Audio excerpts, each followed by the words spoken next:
네, 얼마 전이었습니다. 저희 머니투데이 방송이요. 시장 그리고 뭐 업종, 종목 할 것 없이 예측력이 높은 여의도 증권가에 계시는 애널리스트들을 꼽아서 베스트 애널리스트 수상을 했습니다. 하반기가 다가온 지금입니다. 그들에게 앞으로 주식시장 어떻게 될 거냐고 물었습니다. 전략 세우실 때 도움이 될 것 같거든요. 함께 확인해 보도록 하겠습니다.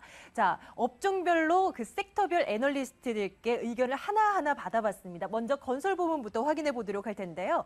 건설 부문의 베스트 애널리스트로 꼽힌 동양증권 정상협 연구원께서는 매크로 변수가 불안하기 때문에 해외 관련 건설주는 부정적이다라는 시각을 보여주셨습니다. 하지만은 그동안과는 다르게 국내 주택 시장은 이제는 긍정적일 것이다라고 얘기를 하셨고요.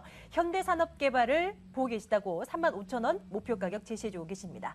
교육 출판 제지 부분에서는 김희연 연구원, 윤효진 연구원 둘 모두 대교를 보고 계십니다. 목표 가격 둘 모두 9,500원으로 제시하고 있습니다. 자, 다음 섹터 넘어가 보도록 할게요. 다음은 금융 부분입니다. 자산 건전성이 개선되긴 하지만은 외형 성장은 둔화될 것이다 라면서 탑픽으로는 KB금융지주, 하나금융지주 꼽았고요. 기계 업종에서는 삼성중공업, 현대미포조선, 조선주들이죠. 함께 보자라고 박무현 연구원께서 얘기하십니다. 반도체 관심이 많은데요. 삼성전자 요즘 목표가가 계속해서 하향 조정되고 있는 상황인데 목표 가격 180만 원으로 제시가 됐고요. 다양한 응용기기 출시로 인해서 완만한 업황 회복이 기대되고 있다라고 의견 보내주셨습니다. 계속해서 점검해 볼게요. 서비스 업종입니다. 게임주 하나 탑픽으로 꼽아주셨네요. 성종화 연구원의 종목 보겠습니다. NC소프트네요. NC소프트 오늘 마감 가격이 한 26만 원대로 기억이 돼요. 44만 원 선까지는 목표가를 설정해 볼 수 있겠다라는 의견 들어와 있고요. 모바일 게임주도 요즘에 참 잘 나가는데 신작 라인의 런칭 일정 이거 반드시 주목해보자라고 의견 보내주셨습니다. 운송 계속해서 볼게요. 유류비 하락이나 3분기 이 부분이 3분기에 실적으로 반영될 것이다. 3, 4분기의 실적이 개선될 것이다 라는 의견 조병희 연구원의 의견 함께 참고해 주시고요. 강성진 연구원께서는 현대글로비스를 한번 보자라며 26만 원 목표가 제시하고 계십니다. 자동차 부품, 유통이 먼저 나오고 있네요. 하이투자증권 민영상 연구원의 의견 보도록 하겠습니다. 소비가 부진해요. 경기 침체가 아무래도 이어지다 보니까 소비자들의 지갑이 꽉 닫혀 있는 상황입니다. 올 3분기까지는 이런 부정적인 움직임이 더 이어질 것이다 라는 의견 들어와 있고요. 하반기에는 할인점보다는 백화점이 더 낫다라는 의견과 함께 현대백화점 탑픽으로 꼽아주셨습니다. 아래로 내려가 볼까요? 음식료 업종, 롯데백화점과 현대백화점, 백화점주를 중점적으로 보시는 연구원들이 이 섹터에서는 많네요. 하반기로 갈수록 회복 강도가 강해질 것이라는 의견 들어와 있습니다. 네, 앞서서 말씀을 드렸었던 자동차 부품 이제 나오네요. 류연화 연구원의 현대위아 한번 볼까요? 19만 6천 원 목표 가격 제시가 됐고요. 현대기아차의 국내외 생산량이 증가하면서 이익률이 증가할 것이다. 부품업체들의 생산량 함께 증가할 것이다. 현대위아 보자라고 의견 들어와 있습니다. 제약 바이오 부분입니다. 종목만 볼게요. 동아제약, 녹식자, 유한양행, 셀트리온까지 관심권에 넣어두자라는 의견 들어와 있습니다. 자, 마지막입니다. 통신장비, 전자기기 부분 보시죠. 삼성전기, 인터플렉스 잘 보자라고 하시는데요. 인터플렉스의 경우 최근 들어서 흐름 좋죠. 요 며칠간 지지부진하긴 했지만 오늘 반등에 성공하는 모습입니다. 호텔 부문, 레저 미디어 부분에서는 CJCGV, 강원랜드 부분 그 배당 메리트 부각되면서 또다시 올라갈까요? 중장기적인 목표 가격 33,500원 제시되고 있고요. 화학 부분에서는 LG화학, SKC, 최지한 연구원께서 함께 보자라고 의견 보내주고 계십니다. LG화학의 경우는 목표 가격 38만 원 선으로 설정이 됐네요. 함께 체크해 두시기 바랄게요. 자, 이제는 오늘 시장 정리하러 가겠습니다. 오늘장 키워드 어떤 것들 꼽아놨는지 또 함께 확인하시죠. EU 정상회담이 말씀드렸던 대로 오늘 밤에 개최가 됩니다. 우리 시각으로는 오후 9시쯤으로 계산이 되더라고요. 회담에서 과연 뭐가 나올까? 안 나올 거야. 이런 상반된 의견 속에서 시장은 지지부진했습니다. 안 좋은 얘기는 뭐 있었습니다. 독일의 코메르츠방크라는 전 세계를 놓고 본다면 선박금융의 한 3위 정도 하는 은행이고요. 독일만 놓고 봤을 때는 2위 은행이라고 합니다. 이 은행이 주요 사업 부분, 두 가지 부분에 대해서 안 하겠다, 철수하겠다라고 의견을 내놨어요. 그만큼 경기 상황이 안 좋다라고 해석이 됐고요. 이런 불안한 속에서도 그래도 괜찮은 종목들이 있었으니 바로 기계주, 대한항공. 왜 다음 달에 있을 요금 인상 부분 때문에 계속 매기가 쏠리면서 또 유가 하락 부분도 반영이 되면서 실적 개선 기대감이 몰리면서 상승부를 켜줬던 종목군입니다. 자, 오늘 밤에 열릴 EU 정상회담 어떤 얘기들이 나올 것인지 얘기가 나오질 않는다면 우리는 어떤 종목에 좀 눈을 돌려봐야 되는지 계속해서 얘기 나눠보도록 하겠습니다.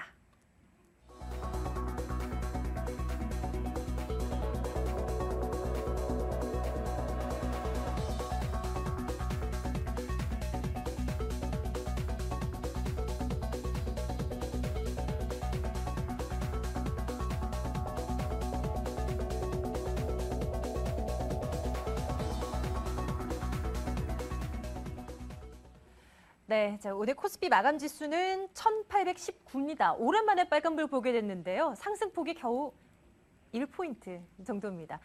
과연 의미가 있는 시장이라고 볼 수 있을지 얘기 나눠볼게요. 한결자산관리 진용준 대표와 함께하겠습니다. 대표님 어서 오세요. 안녕하세요. 네, 빨간불이라서 좋긴 했는데 뭐 이거 그냥 어제랑 똑같잖아요. 시장 어떻게 보십니까? 네, 그렇습니다. 일단 아직까지는 뭐 눈치 보기 장세가 좀 이어졌다고 보시는 게 좋을 것 같고요. 지금 주요한 어떤 매수 주체들, 매매 주체들이 대부분 상당히 좀 조심스러운 움직임이 오늘 오전 중에 보여졌습니다. 장 초반에는 외인만 매도하고 기관과 개인은 매수하는 움직임 나왔었는데 결국에는 오후장 들어서 이제 기관도 매도폭을 늘려가면서 결국에는 매도량이 좀 늘어났습니다. 현재 구간에서는 수급 주체별로 그렇게 뚜렷한 어떤 방향성을 띠는 것보다는 기관이 마지막까지 이제 그래도 순매수 들어와 주면서 막판에 지수를 끌어당겼지만은 어쨌든 외인의 매도폭이 이어지고 있다는 거, 크지 않지만 아직 매수로 들어오지 않고 있다는 게 좀 중요한 것 같고요. 더불어서 지금 기관 안에서도 일반 법인과 투신 쪽에서 주요한 어떤 매수 주체로만 인식이 되고 있고 보험이나 증권 쪽에서는 어떤 이어지는 꾸준한 매수세가 이어지질 않고 있습니다. 대부분의 주체들이 어떤 확신 없이 지금 매매를 하고 있지 않나 판단할 수 있겠고요. 또 한편으로는 지금 현재 불확실성을 큰 것을 앞두고 있기 때문에 아직까지는 눈치 보기 장세가 이어진다고 볼 수도 있겠고요. 오늘 밤에 이어지면서 이제 이 시작되는 정상회담에서 어떤 내용 나오냐에 따라서 내일 이제 강한 방향성이 좀 나올 수도 있겠습니다. 아, 진짜 무슨 얘기가 나올지 참 궁금합니다. 근데 이제 그런 얘기들 많이 들리잖아요. 독일 혼자서 강경한 고집을 피우고 있기 때문에 뭐 이렇게 융화된 의견이 좀 취합되지가 않는다. 다른 유럽국들과는 다른 의견을 혼자만 내세우고 있다라는 얘기 때문에 아닐 것이다, 안 좋을 것이다 뭐 이런 얘기들이 나오는데 네. 뭐 어떻게 좀 전망을 해볼 수 있겠습니까? 사실 앞서서 몇 가지 키워드에서도 그 장기화되는 이런 문제 때문에 여러 가지 이슈들이 좀 추가적으로 발생하고 있거든요. 근데 독일 입장에서는요, 뭐 사실 주변에서 독일의 어느 정도 희생을 감안한 어떤 부양책을 내놔야 된다라고 계속 요구는 하는데 독일 입장에서 말하는 의견들도 그렇게 근거가 없는 것도 아니거든요. 일리 있는 얘기다. 그렇죠. 예. 일부분에서는 뭐 사실 그 유로본드 발행한다고 해서 모든 게 지금 당장 해결되는 것도 아닐 뿐더러 어떤 부양책 중에 일부분일 뿐인데 이 독일의 희생만을 강요하는 게 지금 옳으냐. 또 한편으로는 유로본드를 발행할 만한 준비가 된 상태에서 발행을 해야 그래도 좀 중장기적인 해결책이 되지 않겠느냐는 반문을 제시하거든요. 이런 부분을 생각한다면 그냥 무작정 그 독일의 희생만을 강요하는 것도 어쩌면 어떻게 될지 지켜봐야 될 부분인 것 같고요. 또 한편으로는 이번 정상회담에서 또 이제 독일이 어느 정도의 어떤 완화된 입장을 발표할런지 입장의 전환에 대해서도 관심 가져보시는 게 좋겠습니다. 네, EU 정상회담의 기대감은요. 사실 기대를 걸고 있는 것 같으면서도 한편으로는 좀 많이 덜어놓은 느낌입니다. 주식시장도요. 뭐 그렇죠. 크게 뭐 요동치지도 않고 잔잔하게만 흘러가고 있는 상황인데 일단은 결론만 지켜보자라는 심리가 강한 것 같고요. 이제 7월입니다. 7월이면 또 2분기 실적이 속속들이 이제 발표가 될 텐데 이것도 무시 못할 요인으로 보이거든요. 저 어떻게 보겠습니까? 시장의 관심이 이제 실적 쪽으로 좀 넘어갈 수 있겠습니까? 7월 즈음하면 당연히 실적에 관심이 생깁니다. 뭐 우리가 궁금해하지 않아도 실적 전망치가 나오기 때문인데요. 사실 그 실적에 대한 기대감은 연초에 대비해서 2분기 지나면서 상당 부분 좀 줄어든 것도 사실입니다. 먼저 삼성전자가 잠정치 발표를 통해서 주가의 하락을 먼저 맛을 봤죠. 그리고 일단 이번 주에 불확실성이 어느 정도 정리되고 나면은 다음 주 초반까지는 아무래도 이 그리스 문제 또는 스페인이나 이탈리아, 유로존 쪽에 대한 관심이 역시 끊이질 않을 것 같고요. 7월 초 중순경에 가면 이제 비로소 본격적인 어떤 어닝 시즌이라고 보시면 좋겠습니다. 이런 상황 속에서 오늘 시장에서는 기계주들이 또 오랜만에 올랐습니다. 기계주 가운데서 또 뭐 하면은 두산중공업 저는 제일 먼저 떠오르더라고요. 그런데 네. 두산중공업 오를 때마다 호재로 작용되는 그 이슈가 좀 마음에 들지는 않아요. 수주가 좋다, 뭐 네. 수주를 따냈다, 뭐 대규모 수주다, 실적 좋아질 것이다. 매번 오를 때마다 이 얘기가 나오거든요. 그래놓고선 뒷날에는 또 밀려나고 뭐 이러기만 반복되는데 기계주들의 그 상승 연속성은 좀 어떻게 보십니까? 순환매인가요? 글쎄요. 순환매라고 한다면은 몇몇 업종들이 번갈아가면서 상승하면서 결국에는 우상향을 그린다는 게 이제 기본적으로 순환매인데 예. 지금 요즘 장세에서 순환매를 기대하기는 아직까지는 좀 이른 이야기 같고요. 그리고 기계 업종 전반으로 보시면 알겠지만 오늘 특징적으로 잡혔던 뭐 두산 인프라코어, 두산 중공업, 그리고 뭐 기신전기나 뭐 이런 종목들이 사실 추세가 그렇게 견조하게 상승 추세에서 번갈아가면서 올라가거나 같이 올라가는 종목들이 아니라 대부분 하락 추세 속에서 단기 반등이 나오고 있는 것. 그리고 네네. 이 반등의 근거를 찾는 것이 이제 업종 전반에 대한 어떤 기대감이 아니라 사실은 업종 내에서도 선별적으로 그 몇몇 종목에 대해서 주요한 종목의 개별 호재가 있었기 때문이거든요. 말씀하신 두산 중공업을 먼저 보면은 1분기에는 좀 수주에 대한 모멘텀이 약했었는데 2분기에는 대규모 수주 기대감이 있다. 이런 부분이 있었고요. 네. 기신전기 같은 경우에는 연매출 1,000억 돌파라는 이런 목표를 제시하면서 또 이제 투자자들의 어떤 좀 환성을 자아냈습니다. 그리고 두산 인프라코어 같은 경우는 중국 금리나 지준율 인하 이런 부분에서 좀 호재가 될 수 있지 않겠느냐. 그리고 한편으로는 역시 중국에서 SOC에 대한 투자 확대라는 것도 이 두산 인프라코어에는 장기적인 수혜가 될 수 있다라는 부분이 오늘 부각됐습니다. 근데 결론적으로 말씀드리면 이 업종들 전반에 걸쳐서 다 같이 올라갈 수 있는 좋은 업황 반전이 일어난 것이 아니라 네. 개별 종목에 있는 한 가지 호재씩이 나왔기 때문에 사실 이런 부분들이 추세를 돌릴 정도의 어떤 업종 추세를 돌릴 정도의 그런 호재인지는 아직까지는 좀 너무 빠른 판단이라고 말씀을 네. 드리겠습니다. 그 두산중공업에서 나왔던 수주 얘기 조금 더 구체적으로 들어봤으면 좋겠어요. 정말 뭐 괜찮은 내용을 담고 있는 것인지 어떻던가요? 네, 일단 1분기 수주 실적이 상당히 저조했다는 게 예. 먼저 전제가 돼야 될 것 같고요. 1분기에 한 9천억 정도, 이게 뭐 어느 정도냐면 예전보다 훨씬 못한 수치가 분명 맞습니다. 그리고 2분기에 대한 기대감은 어느 정도냐면요.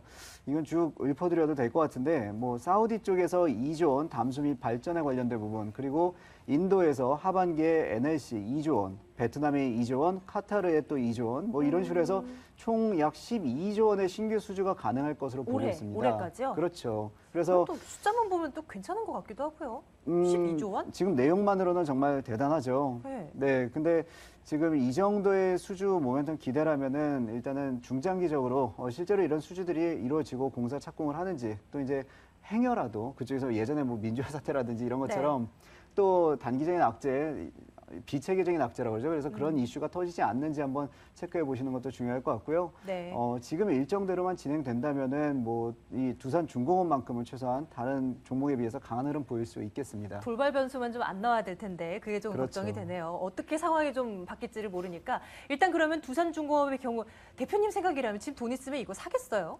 지금 당장은 아니더라도 노력 네. 움직은 하다고 생각을 하고 있고요. 그러면 요즘 같은 시장 너무 불안하니까 장기 말고요. 한 단기적인 목표가를 좀 설정을 해주실 수 있을까요? 지금 두산중공업이 말씀드린 대로 상당히 장기적인 하락세를 면치 못했었어요. 예, 너무 고점이라고 떨어졌어요. 네, 고점이라고 한다면 78,000원 정도 올해 2월까지는 괜찮았습니다. 네. 그 즈음까지 잘 가다가 이제 기관과 외인 동반 순매수가 나왔었는데 고점에서 뚝 끊기고 쭉 이제 매도세로 일관을 했습니다. 그게 이제 요번 달 초였죠. 6월 초부터 반등을 시작해서 요번 달까지 지금 약 한 10% 구간 월 단위로 봤을 때 상승을 했고요. 그 안에는 외인의 힘이 괜찮았습니다. 그래서 이런 외인 매수세에 힘입어서 조심스레 반등 추세 잡는다면은 당장은 아니더라도 차분하게 약 6만 원 내외까지는 노려볼 수 있지 않을까 의견을 드립니다. 예, 오늘 마감 가격이 55,800원인데요. 단기적인 반등이 나온다면 한 6만 원 선까지는 가능할 것이라는 전망, 예, 대표님께서 한번 언급을 해주셨습니다. 해주셨네요. 그 부분도 한번 짚어봤으면 좋겠어요. 아까 전에 키워드로 제가 이제 말씀을 드렸었는데 독일의 코메르츠방크가 그 선박금융 포기한다고 발표한 거 이거 말이에요. 네. 혹시 국내 왜 유럽에서 이슈 나오면은 조선주들이 좀 타격이 좀 있죠. 피해가기가 어렵더라고요. 네. 그래서 이번 특히나 이 선박금융 쪽을 포기한다라고 한 것이 우리 조선주에 좀 타격이 진짜로 있을까 이거 좀 궁금하거든요. 불안하기도 하고. 그렇죠. 일단 말씀하신 데 다 답이 있는 것 같아요. 제가 생각하기에도 당장 뭐 수주가 뚝 끊긴다거나 뭐 그 정도의 악재는 아닙니다. 하지만 예. 조금 멀리까지 봤을 때 유럽 위기에 대해서 우리가 기존처럼 수주 건수에 대해서 우리가 1위를 계속 잘 해갈 수 있느냐. 또 이제 돈 있는 사람들, 돈 있는 국가들이 많이 하는 그런 어떤 고부가치 상품들을 주로 우리나라가 담당을 하기 때문에 벌크선이나 그냥 일반 물동선이 아니죠. 그래서 그런 부분에 있어서 약간 불안 요소는 있습니다. 그리고 말씀하신 대로 이런 선박금융회사가 또 문제가 생겼다는 것, 그런 부분에서 사업을 접는다는 게 역시 유럽 위기가 장기화되면서 추가적으로 악재가 나오고 있다고 보시면 되겠고요. 또 이제 방금 말씀하신 이 코메르츠방크 같은 경우에는 단순하게 그냥 선박금융회사를 넘어서 독일에서 2위 은행이라는 점도 상당히 중요한 부분이 되고 있습니다. 물론 1위, 2위 아닌 게 어디야 뭐 이렇게 생각할 수도 있는데 사실 이런 부분에 있어서 장기화될 경우 지금 이 악재만으로 끝나는 것이 아니라 어쩌면 도화선이 될 수도 있다는 것 참고하실 수 있겠죠. 예, 알겠습니다. 자, 오늘 시장은 여기까지 정리하고요. 오늘 밤에 있을 미국 그리고 유럽 뭐 일정들 확인하고 내일장을 위한 준비 좀 해보도록 하겠습니다.